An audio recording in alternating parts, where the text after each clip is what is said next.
যখন দুজন আত্মসমর্পণ করলেন আল্লাহর কাছে, আগে একজনের কথা ইব্রাহিম নবী, এখন দুইজনের কথা বলে ফেলছেন আল্লাহ। ফালাম্মা আসলামা, তারা দুইজন যখন আল্লাহর কাছে আত্মসমর্পণ করলেন, এতে বোঝা যায় যে রবের হুকুম পালন করতে বাবা যেমন 100% প্রস্তুত, সন্তানও তেমন 100% প্রস্তুত। যে আব্বা আপনি জবাই করবেন, আপনিও যেমন আল্লাহর হুকুমে আমারে জবাই করবেন, যেমন আপনি পরিপূর্ণ তৈরি, আমিও আপনার এই জবাইয়ে সাড়া দিব, আমাকে জবাই করবেন, আমি জবাই হওয়ার জন্য পরিপূর্ণ প্রস্তুত। এই জন্য আল্লাহ বলছে আসলামা, দুজন আত্মসমর্পণ করছে, জি আল্লাহ রাজি আছি আমরা।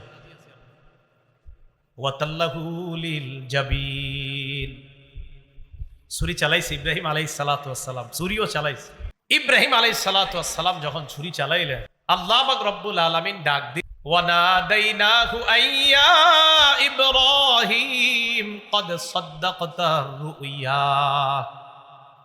আমি ইব্রাহিমকে ডাক দিয়ে বললাম, ইব্রাহিম তুমি যেই স্বপ্ন দেখেছো, এই স্বপ্ন তুমি সত্যে পরিণত করেছো। আমি শুধুমাত্র তোমার থেকে এই স্বপ্নের বাস্তবায়নটা দেখতে চেয়েছিলাম। আমি তোমার কাছে কোরবানি চেয়েছিলাম, তুমি তৈরি কিনা। আমি আল্লাহ শুধু দেখলাম তুমি আমার হুকুম পালন করার জন্য কতটা প্রস্তুত। তো আল্লাহ বলছেন সদ্দাক্তা, আমার হুকুম পালনে তুমি পরিপূর্ণ সত্যায়ন করেছো। স্বপ্নে যা দেখছো এটা তুমি সত্যায়ন করেছো, আমি আল্লাহ স্বীকৃতি দিলাম।